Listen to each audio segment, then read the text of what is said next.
Give me $200,000 or you're dead to this family. My sister said that. Not a stranger, not a debt collector. My older sister Megan, 3 days after I made the mistake of sharing good news with the people I thought loved me. By Sunday dinner, there were 7 people at that table. One of them was my lawyer. One was the pastor my mother invited to guilt me into compliance. And by the time we got to dessert, the person crying wasn't me. It was Megan. But she wasn't crying about money. Before I go on, please take a moment to like and subscribe, but only if this story genuinely speaks to you. Drop your location and local time in the comments. I love knowing where you're all watching from. I'm Thea. I'm 31. I'm an accountant from a small town outside Columbus, Ohio. Now let me take you back to a Tuesday evening in March, the night I picked up the phone and made the worst call of my life. I don't play the lottery. I want that on the record. I'm the kind of person who tracks every dollar in a spreadsheet and brings lunch to work in Tupperware. But that Tuesday, I stopped to fill up my tank at a speedway outside Westerville, and there was a Mega Millions sign on the counter, $2. I thought, why not? 4 days later, I'm sitting in my apartment staring at my phone screen, checking the numbers for the 3rd time. Then the 4th, then the 5th, $1.2 million. After taxes, about $740,000. Still enough to change my life. Enough to finally buy a house. Enough to stop renting. Enough to breathe. And the very first thing I did, before calling a financial advisor, before calling a lawyer, before doing anything a smart person would do, I called my mother. "Mom, you're not going to believe this," she screamed. She screamed. I could hear her pulling the phone away from her ear, shouting into the next room, "Gerald, Thea won the lottery! Thea won the lottery!" And for a moment I felt something I hadn't felt in years. I felt like I belonged to them again. Within an hour, Dad called. His voice was warm for the first time in months. "Proud of you, kid." 3 words I'd been chasing my whole life. Within 2 hours, Megan called, sweet as honey.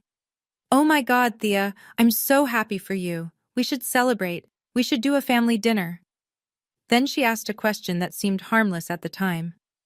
"So, how much was it after taxes?" I told her. Because I trusted her. Because I was still stupid enough to believe that good news could just be good news in this family. For about 2 hours, I felt like I had a family again. That was the most expensive feeling of my life. Wednesday morning, not even 24 hours later. Mom called while I was at my desk at work. Casual voice, the kind she uses when she's about to ask for something but wants you to think it's your idea. "Honey, I've been meaning to tell you, the roof's been leaking again. The estimate came back at about $15,000. Wouldn't it be wonderful if we could finally get that fixed?" I said I'd think about it.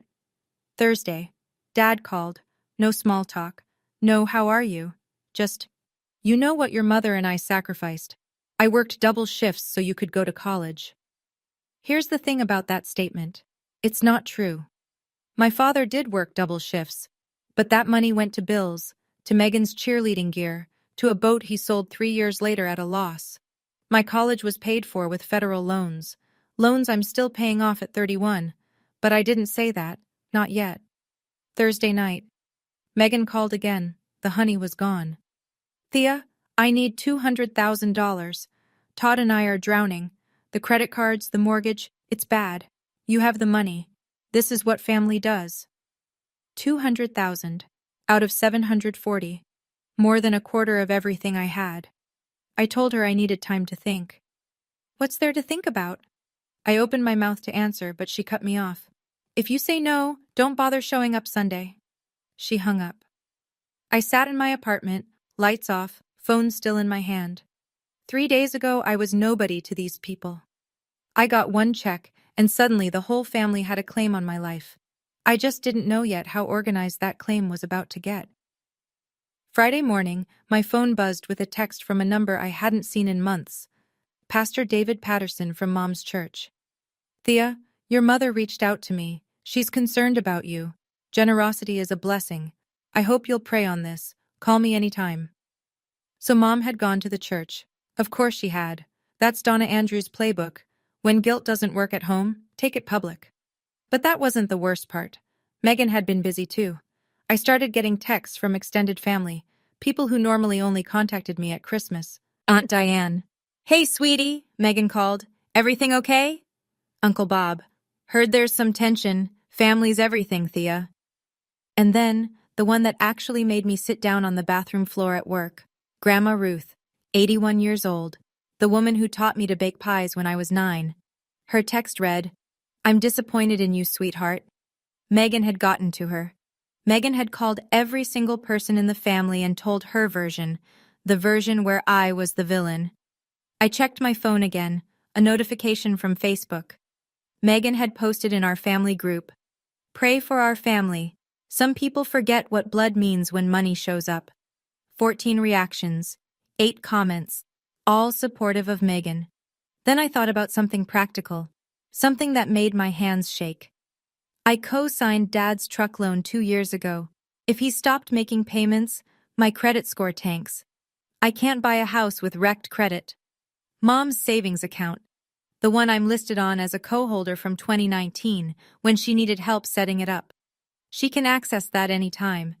They had leverage, real leverage, not emotional, financial.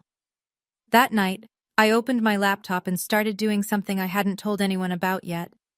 I'm an accountant. Numbers are what I do for a living.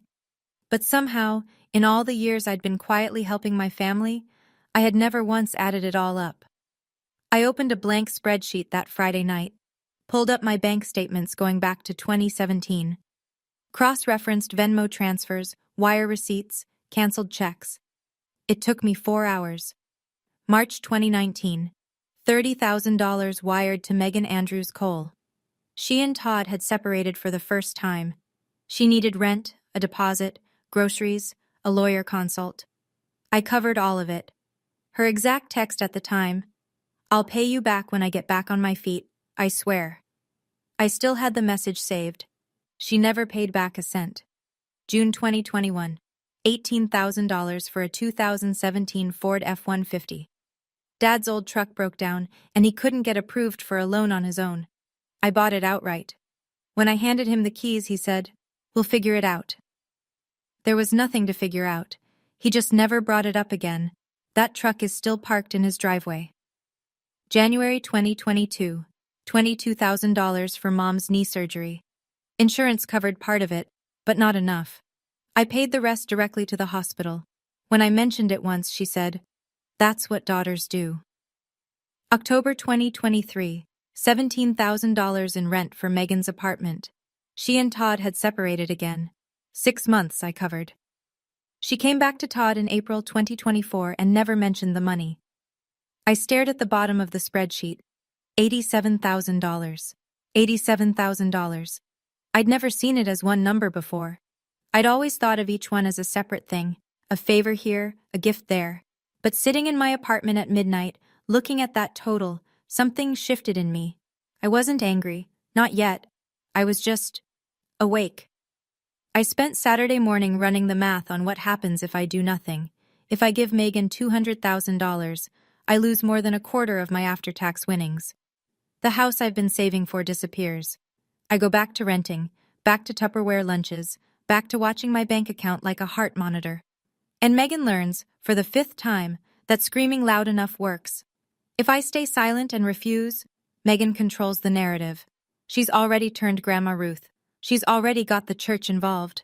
Dad has the truck loan. If he stops paying out of spite, my credit craters.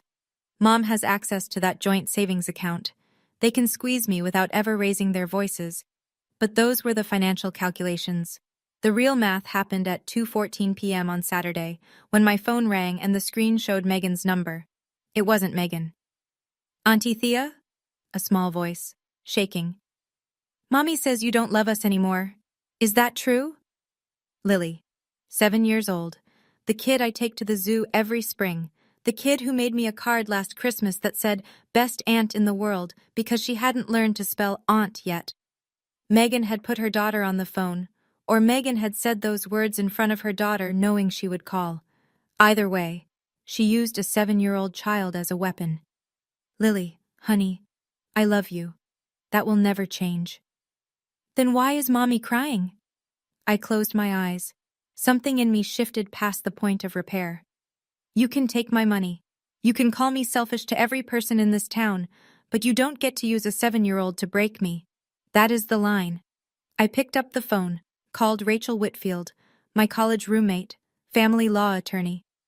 Rach, I need your help. Are you free Sunday? Friday night. I was heating up leftover soup when Megan called again. I let it ring 3 times. Then I picked up. Have you thought about it? Her voice was flat. Transactional. I have. I'm not giving you 200,000, Megan. Silence. 2 seconds. 3. So that's your answer. That's my answer. More silence. Then her voice dropped into something I recognized. The tone she used when she wanted to make someone feel small. She'd been doing it since we were kids. Fine. Then I'll tell Lily you chose money over her. Don't bring Lily into this. She's already in it. She asked me why her aunt is being selfish. She's 7, Megan. She asked because you told her to. Click. I stared at the dark screen. My soup was boiling over on the stove. I didn't move. 20 minutes later, a text came in. Not from Megan, from Todd.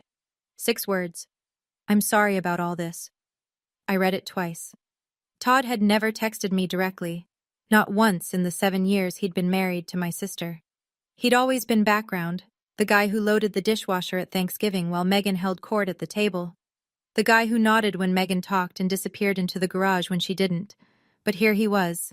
6 words, no context, no follow-up. I almost texted back. Instead, I saved the message and put the phone face down on the counter. I didn't know what Todd's text meant yet. But I filed it away in the same part of my brain where I file things that don't add up. Numbers that seem small at first, but end up mattering more than everything else on the spreadsheet. My soup had burned. I ate cereal instead. Saturday morning, 8:07 a.m. I know the exact time because I was still holding my coffee when Dad's name lit up my screen. Gerald Andrews doesn't call before noon unless someone's dead or he's angry. No one was dead. You will give your sister what she asked for. No hello. No morning, kid. Just a command, delivered in the same voice he used when I was 12 and tracked mud on the carpet. Dad, that's not how this works. I didn't raise you to be this way. You didn't pay for my college, Dad. I did. Silence. The longest silence I'd ever heard from my father. Gerald Andrews always has something to say. He has opinions on everything. Football, politics, how his neighbors mow their lawn. But when I said that sentence, there was nothing. Just the sound of Fox News playing in the background. When he finally spoke, his voice was harder. Sunday dinner. Be there. And bring a better attitude. I'll be there, but I'm bringing something else. He hung up. I sat at my kitchen table and realized I was shaking. Not from fear, from the fact that I had just talked back to my father for the first time in 31 years, and the sky hadn't fallen. The earth didn't crack. I was still here, still breathing, still holding a cup of coffee that was going cold. I called Rachel. She picked up on the first ring. Are you sure about this? She asked. I've never been more sure. Then I'll be there at 4:30. Wear something comfortable. And Thea, don't let them see you sweat. I hung up and opened the spreadsheet one more time. 87,000. I printed it, every page. Then I put it all in a folder and set it by the front door. Okay, I need to pause here for a second. In my experience, moments like these, where your own father tells you that you owe him, those don't come from nowhere. He lost his job 5 years before this. He'd been sitting at home, watching his younger daughter become more financially stable than he ever was. I'm not excusing it, but I understand the wound underneath it. Now here's what I want to ask you. When Megan told me she'd turn Lily against me, do you think she was bluffing? Or do you think she actually would have gone through with it? Tell me in the comments. Let's get back to the story. Saturday afternoon. I needed milk and eggs. Normal things. The kind of errands that remind you the world still exists outside your family drama. I drove to the Kroger on Main. I was loading bags into my trunk when I heard my name. Thea, wait! Todd Cole was standing 2 spots over, holding a gallon of orange juice and a bag of diapers. Wait, not diapers. Pull-ups. For Lily. She'd been potty trained for years, but she still used them at night sometimes. Megan hated talking about it, but I knew because Lily told me once during a zoo trip, whispering like it was a classified secret. Todd looked terrible. Bags under his eyes, 3-day stubble. His Carhartt jacket had a grease stain on the sleeve that I was pretty sure had been there since Christmas. I didn't know about the phone call to Lily, he said. I found out last night. He shifted the juice to his other hand. I told her not to do that. She didn't listen. Then why are you still going along with this, Todd? He looked at the ground. His jaw tightened. Because I've got nowhere else to go. It was the most honest thing he'd ever said to me. Todd Cole, 37, plumber, father, husband, and trapped. Not by love, by logistics. He started walking toward his truck. Then he stopped, turned around. For what it's worth, you've been more than fair to this family. I just wanted you to know someone sees that.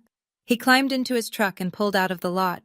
I stood there in the Kroger parking lot holding my eggs and thinking about what Todd knew that he wasn't saying. Because that man was carrying something heavier than a gallon of orange juice. He knew exactly how much his wife owed. And it wasn't just to me. Saturday night.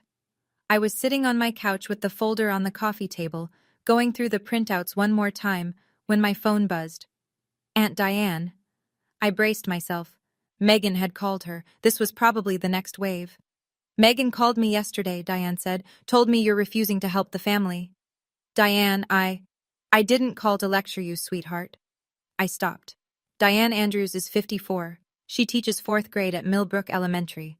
She's my father's younger sister, and she's the quietest person in the Andrews family, which means she's either the smartest or the most afraid. I've never been sure which. Your father borrowed $12,000 from me in 2018, she said. Never paid back a cent. When I asked, he stopped returning my calls for 6 months. I didn't know this. In 31 years, no one had ever told me this. I've watched this pattern for years, Thea. You're not the first person Gerald and Donna have done this to. You're just the first one who might actually stand up. My throat tightened. Why didn't you ever say anything? Because he's my brother, and because until now I didn't think anyone would believe me. She paused. I was invited to Sunday dinner. I'll be there. Diane, thank you. Don't thank me yet. She hesitated, long enough for me to hear her take a breath. There's something else, but it's not my place. You'll find out soon enough. She hung up before I could ask what she meant. I sat in the dark for a long time after that call. The folder sat on the table, fat and quiet. Tomorrow it would speak for me. But tonight, for the first time in a week, I didn't feel completely alone. Sunday, 5 o'clock. The sky over the suburbs was that particular shade of gray-orange you only get in central Ohio in March.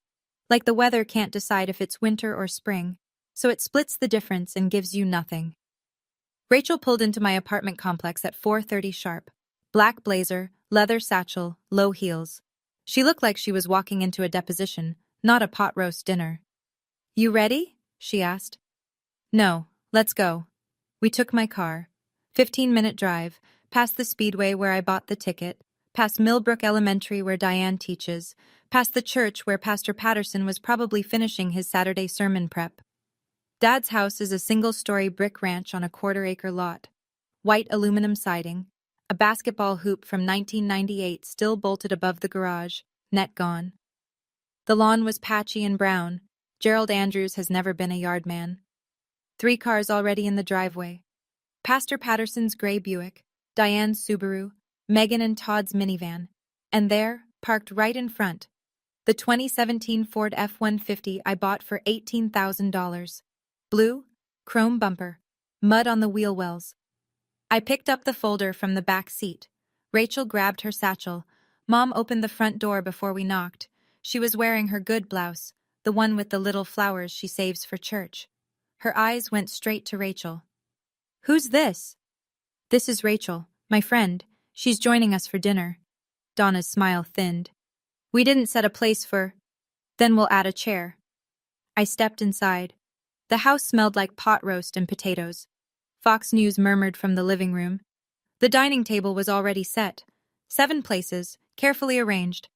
I noticed immediately where they'd put me, directly across from Dad, like a defendant facing a judge. Everyone was already seated when we walked in. Gerald at the head of the table, Megan to his right, mascara freshly applied, chin high. Todd to his left, hands flat on the table, staring at the salt shaker. Diane at the far end, quiet, watching everything. Pastor Patterson sat next to Mom's empty chair, Bible resting on his knee. Someone had set up a folding chair in the corner near the window. For Rachel. Rachel looked at the chair, looked at me, and sat down without a word. She didn't need to be at the table. She just needed to be in the room. Mom brought out the pot roast, set it in the center. Nobody served themselves. Gerald didn't wait. Let's get this over with. Donna sat down and reached for the pastor's arm. Thea, Pastor Patterson is here because we love you. We're worried about you. Patterson cleared his throat. Thea, your mother tells me there's been some tension in the family. Family is God's first gift. Generosity is... Pastor, with respect, were you told the full story? He blinked. Megan didn't give him time to answer. The full story is you won $1 million and won't help your own family. Gerald tapped the table with 2 fingers. Enough. Thea, we're not asking for all of it. Just help your sister. That's what good people do. Donna's eyes were already red. She'd been preparing the tears in advance. I didn't raise you to be cold. I looked around the table. Gerald's jaw was set. Megan's arms were crossed. Donna was dabbing her eyes with a napkin she'd pulled from her lap.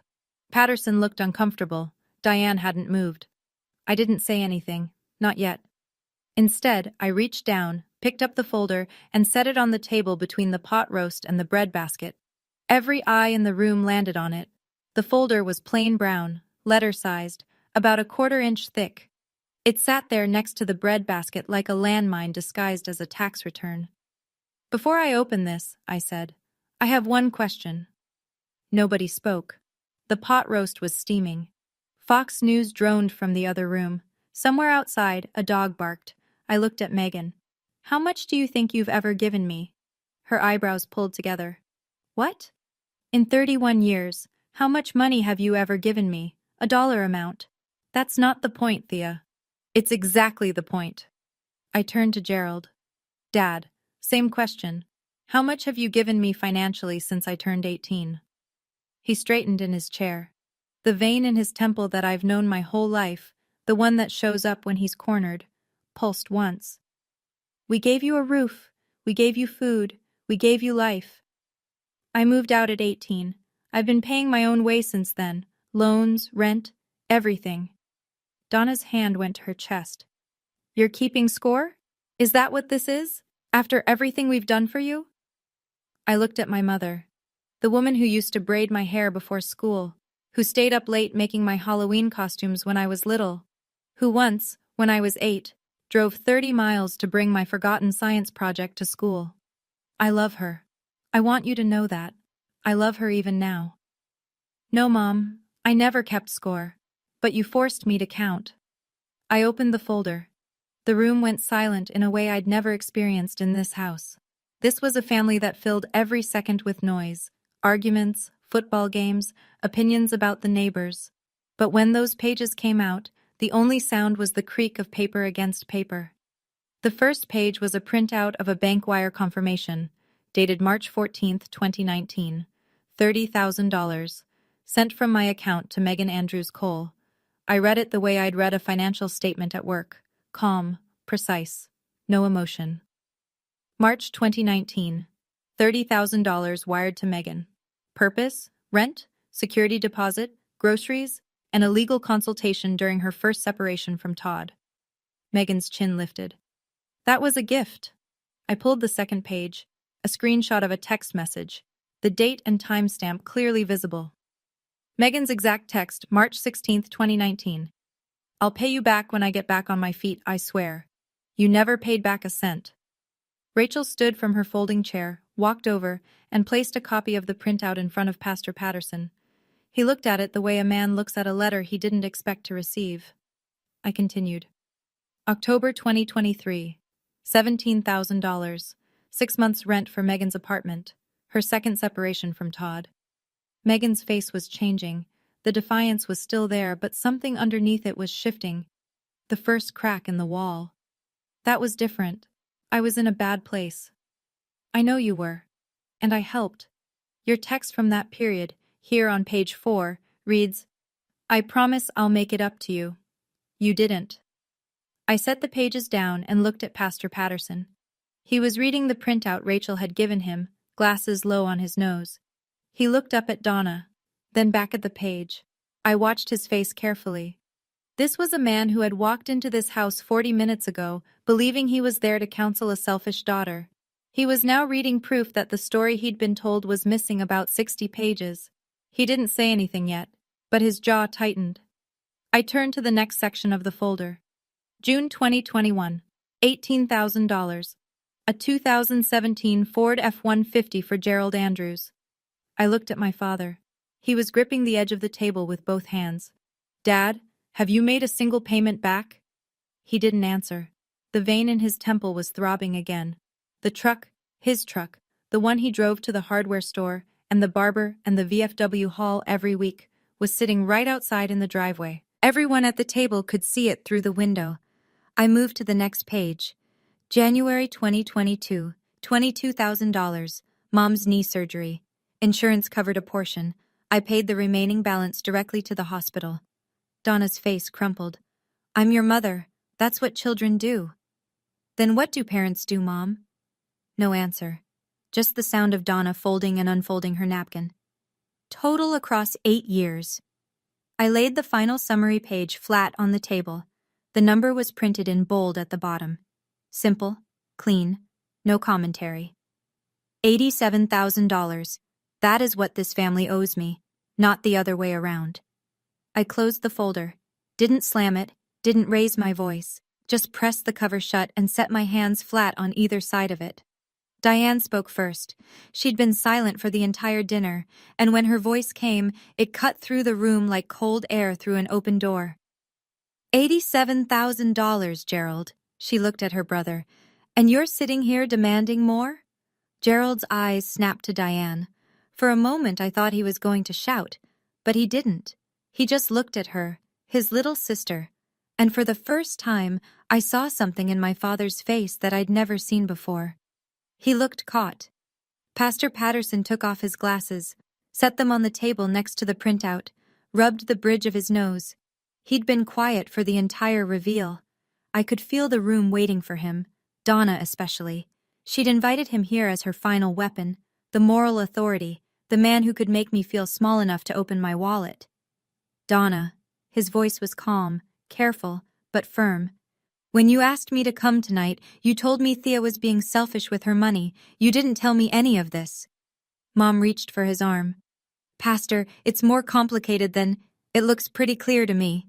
He turned to face me, and what I saw in his eyes wasn't pity or judgment. It was something closer to respect. I owe you an apology, young lady. I came here tonight with incomplete information. That was my mistake, and I'm sorry. Megan slammed her palm on the table. This is private family business. She had no right to bring a lawyer and spreadsheets to a dinner table. I didn't raise my voice. You made it public when you posted on Facebook, Megan. You made it public when Mom called the pastor. I'm just finishing what you started. The room went still. Megan opened her mouth, closed it. Her mascara was running now, 2 thin black lines tracking down her cheeks. Patterson pushed back his chair and stood. He picked up his Bible. I think I've heard enough. Donna, Gerald, I'd encourage you both to reflect on this, deeply. He walked around the table, stopped in front of me, and extended his hand. I shook it. Then he nodded to Rachel, who hadn't said a single word the entire evening. He walked out.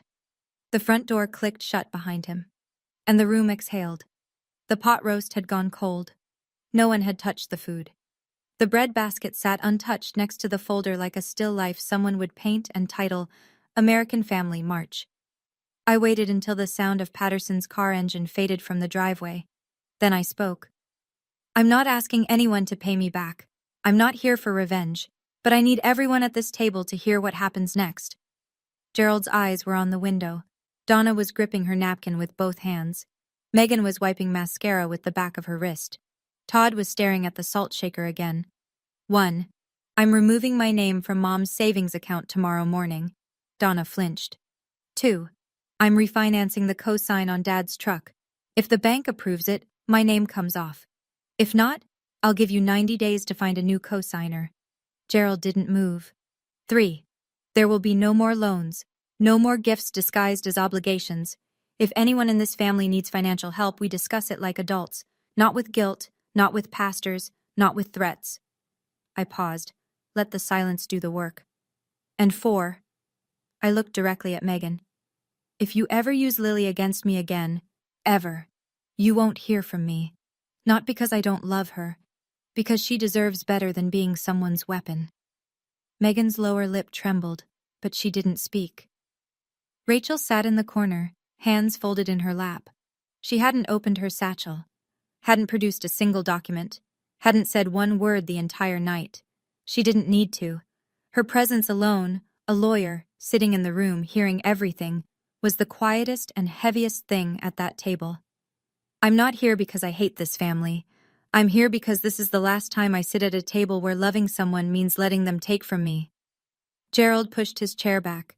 The legs scraped against the linoleum, a sound that cut through the silence like a blade.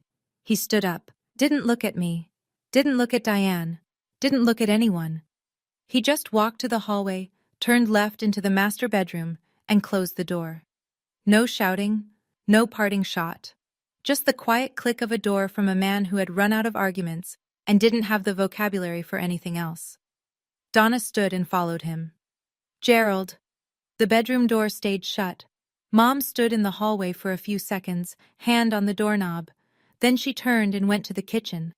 I heard water running. She was doing the dishes. The pot roast hadn't been served, and she was already doing the dishes. That left 5 of us at the table. Megan was crying openly now. Not the performative tears from earlier. Real ones. Messy. The kind that make your nose run and your voice break. You've ruined this family, she said. And then Todd spoke. No, Megan. She didn't. Every head turned. Todd Cole, the background husband, the nodder, the dishwasher loader, the man who had never once raised his voice in this house, was sitting upright in his chair, and his face was flushed red. We owe $42,000 in credit card debt. You know that. I know that. But you never told your parents, and you wanted Thea to bail us out so they'd never find out. Todd, shut up. No, I'm done shutting up. Megan stared at him. This wasn't a betrayal. This was something worse for her. It was the truth from the one person she assumed would never say it out loud. She looked around the table. Diane, me, Rachel. Nobody was coming to save her. Megan covered her face with both hands and sobbed. She wasn't crying about the money. She was crying because the last secret she had was gone. I want to pause again. I know some of you might be thinking, Thea, Todd just blew up his own marriage at your dinner table. And honestly, I thought the same thing sitting right there. But here's what I realized later. Todd had been watching Megan lie to everyone for years, and he was exhausted. Sometimes people don't explode because of one moment. They explode because of 1,000 moments of silence that came before it. So here's my question. Do you think Todd was right to say that at the table? Or should he have told Megan privately first? Drop your take in the comments. Okay, back to the dinner. Monday morning, 9:15 a.m. I walked into First Federal Credit Union on Broad Street and asked to remove my name from a joint savings account. The teller, a woman named Karen who'd processed my deposits for 6 years, looked at the screen and then at me. Are you sure about this? I've never been more sure. It took 20 minutes. When I walked out, the March wind hit my face and I stood on the sidewalk for a moment, breathing. One down. Tuesday, I called the bank about Dad's truck loan, filed the paperwork for a refinance. The loan officer told me the process would take 60 to 90 days. We'll need the primary borrower's cooperation, he said. I told him I understood. Wednesday. Silence from Gerald. Silence from Megan. Thursday. Donna called. I picked up because she's my mother, and some instincts don't die in a week. You've torn this family apart, Thea. I set a boundary, Mom. That's different. She hung up. Friday. A letter arrived. Not an email, not a text. A handwritten letter in a shaky cursive I recognized immediately. Grandma Ruth. Dear Thea, I only heard one side. I'm sorry I judged you. Your grandfather would have been proud of you. Come see me when you're ready. Love, Grandma. I sat at my kitchen table and cried for the first time all week. Not because of the apology, because it meant someone in my family could hear the truth and change their mind. That weekend, Diane called. I want you to know something. Gerald borrowed $8,000 from your grandmother in 2020. She never told anyone. He never paid it back. I closed my eyes. The number didn't surprise me. The pattern did. You're not the only one, Thea. You're just the bravest. 2 weeks after Sunday dinner, Diane told me that Megan and Todd had started marriage counseling. I didn't ask for details. It wasn't my business. But Diane offered one. Todd told the counselor everything. The debt, the phone call with Lily, all of it. I felt something complicated when I heard that. Not satisfaction, not sadness exactly, just the heaviness of knowing that one dinner had cracked open more than I intended. Todd called me once, brief, direct. I should have spoken up years ago. I'm sorry I didn't. You spoke up when it mattered, Todd. He was quiet for a second. Then, Lily misses you. I miss her too. That was the whole conversation. Megan didn't call. Not a text, not an email, not a smoke signal. But 3 weeks after the dinner, something happened that I wasn't expecting. My phone buzzed at 8:42 p.m. on a Thursday. Megan's number. I opened the text and my chest tightened. I miss you, Aunt Thea. Can I come over? Love, Lily. The spelling, the lowercase letters, the fact that aunt was still spelled aunt. This wasn't Megan. This was a 7-year-old who had figured out how to open her mother's phone. I called Rachel. My voice was shaking. Can Megan legally stop me from seeing Lily? Rachel sighed. In Ohio, aunts don't have formal custody or visitation rights, but you're not in a custody dispute. You can reach out through Todd. I texted Todd that night. Simple. Tell Lily I love her. I'll always love her. He wrote back in 2 minutes. She knows. She told me she sent you a text on Megan's phone. Megan doesn't know. A 7-year-old girl sneaking her mother's phone to tell her aunt she missed her. That child knows who actually loves her. Kids always do. Here's the thing about small towns outside Columbus. Everyone goes to the same 3 places: the Kroger, the Speedway, and church. And in a town like ours, information doesn't need the internet. It has casserole drop-offs and post-church parking lot conversations. Pastor Patterson didn't tell anyone the details. He's a man of discretion, and I respect that. But the following Sunday, he gave a sermon. The topic? The sin of using generosity as a weapon. He didn't name anyone. He didn't have to. Donna was sitting in the 3rd pew. By the time Patterson reached his second point, something about how true giving doesn't come with a leash, Donna stood up, grabbed her purse, and walked out. Diane told me this later. She said the pew creaked when Mom got up, and nobody looked at her, but everybody watched her leave. In the weeks that followed, the phones started ringing. But this time, they were ringing for me. Uncle Bob called. I didn't know the full picture, Thea. I'm sorry I took sides before I had the facts. 2 cousins texted. One aunt sent a card. Not everyone, not a parade. But enough. Megan quietly deleted her Facebook post. The one about praying for the family. The one with 14 reactions. It just disappeared one afternoon, like it never existed. But screenshots live forever, and I knew at least 3 family members had already seen the original. Gerald still didn't call. Not a word. Donna called Diane twice, but not to apologize. To complain. Thea humiliated us in our own home, she told Diane. Diane said, No, Thea told the truth in your home. That's not the same thing. I didn't ask anyone to take sides. But for the first time in my life, I didn't have to prove I was worth believing. 3 months later, the refinance went through. My name came off Gerald's truck loan. The credit union officer called to confirm, and I said thank you, hung up, and sat in my car in the parking lot for 10 minutes, doing absolutely nothing. It was done. The last financial thread connecting me to my father's decisions was cut. I bought a house. Nothing fancy. A 2-bedroom Cape Cod on Elm Street, with a small yard and a front porch. The kind of house I'd been saving for since I was 23. It needed new gutters, and the kitchen cabinets were from 1987, but it was mine. My name, my mortgage, my front door. I didn't post it on social media, didn't send announcements. The only people who came to the housewarming were Rachel, Diane, and, to my surprise, Todd with Lily. Megan knew. Todd had told her where they were going. She didn't object. Rachel brought wine. Diane brought a potted fern that she said would outlive all of us if you just water it on Sundays. Todd brought a toolbox and tightened the loose handle on my back door without being asked. That's the kind of man Todd is. He fixes things quietly. Lily walked through every room with her hands behind her back, like she was inspecting the place. She stopped in the second bedroom. It was empty, just white walls and carpet and a window that looked out on the backyard. Is this my room for sleepovers? I knelt down. If you want it to be. She hugged me, hard. The kind of hug that means a kid has been saving it up for weeks. I also set aside $30,000 into a 529 education fund for Lily. Nobody's name on it but mine. No one in the family knows about it yet. Some gifts don't need an audience. 3 months. Gerald Andrews hasn't called his youngest daughter in 3 months. I know he's alive because Diane gives me updates I don't ask for. He mows the lawn. He goes to the VFW on Tuesdays. He watches the Buckeyes on Saturdays. He does everything exactly the way he did before, except he no longer picks up the phone to call me. Donna calls sometimes.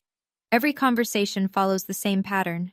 She starts with small talk, the weather, the neighbor's new fence, something she saw in the morning news. Then she slides into it. I just wish things could go back to normal, Thea. And every time I say the same thing. I love you, Mom, but I won't apologize for having boundaries. She sighs. We say goodbye. She doesn't call again for a week or two. I'm not waiting for an apology. I've made peace with the possibility that one may never come, but I'm also not closing the door. The door is right there. It's unlocked. They know where I live, literally, because it's a small town, and Diane told Donna my new address. They just have to walk through it without a demand in their hands. Diane told me something last week that I keep turning over in my mind. Gerald misses you, she said. He'll never say it, but he sits on that front porch and stares at that truck, and I think he knows. I don't know what he knows. Maybe he knows he owes me money. Maybe he knows he owes me more than money. Maybe he's just sitting on the porch because he's 60 years old and tired and doesn't know how to say, I was wrong, because no one ever taught him how. I didn't lose my family. I lost the version of my family that required me to shrink so they could feel tall. I didn't tell you this story so you'd hate my family. They're real people with real pain. My father lost his job and with it, the only identity he'd ever built for himself. Provider, head of household, the man who works doubles. When that was gone, he didn't know who he was anymore. So he held on to the one thing he had left, authority. And authority without contribution turns into control. My mother learned love from a generation that didn't separate it from obligation. In her mind, family means you give everything and you don't ask questions. She wasn't trying to manipulate me. She genuinely believes that's how it's supposed to work. She just never considered that the giving was only flowing one direction. Megan never learned how to stand on her own because she never had to. She was the first child, the pretty one, the one who got the prom dress and the attention. And when life got hard, when the credit cards piled up and the marriage cracked, she reached for the only tool she knew, someone else's wallet. I understand all of that. Understanding is not the same as accepting. You can love someone and still say enough. You can miss someone and still refuse to go back to the version of yourself that made them comfortable. You can leave a door open and still protect what's inside your house. If you're the person in your family who gives and gives and gives, the one they call when they need money but not when they need to listen, I want you to hear me. You're not selfish for setting a boundary. You're not cold for asking to be treated like a person instead of a bank account. You're not the villain. You're surviving. And that's enough. That's my story. I don't know how it ends because I'm still living it. Maybe Gerald will call one day. Maybe he won't. But I know that the version of me who sat at that dinner table, calm, prepared, and done apologizing for existing, that's the version I want to keep being. If this story meant something to you, please like, share, and subscribe. And if you've got your own Sunday dinner moment, The one where you finally stopped shrinking? I'd love to hear it in the comments. There's another story waiting for you in the description. It hit me just as hard. I'll see you there.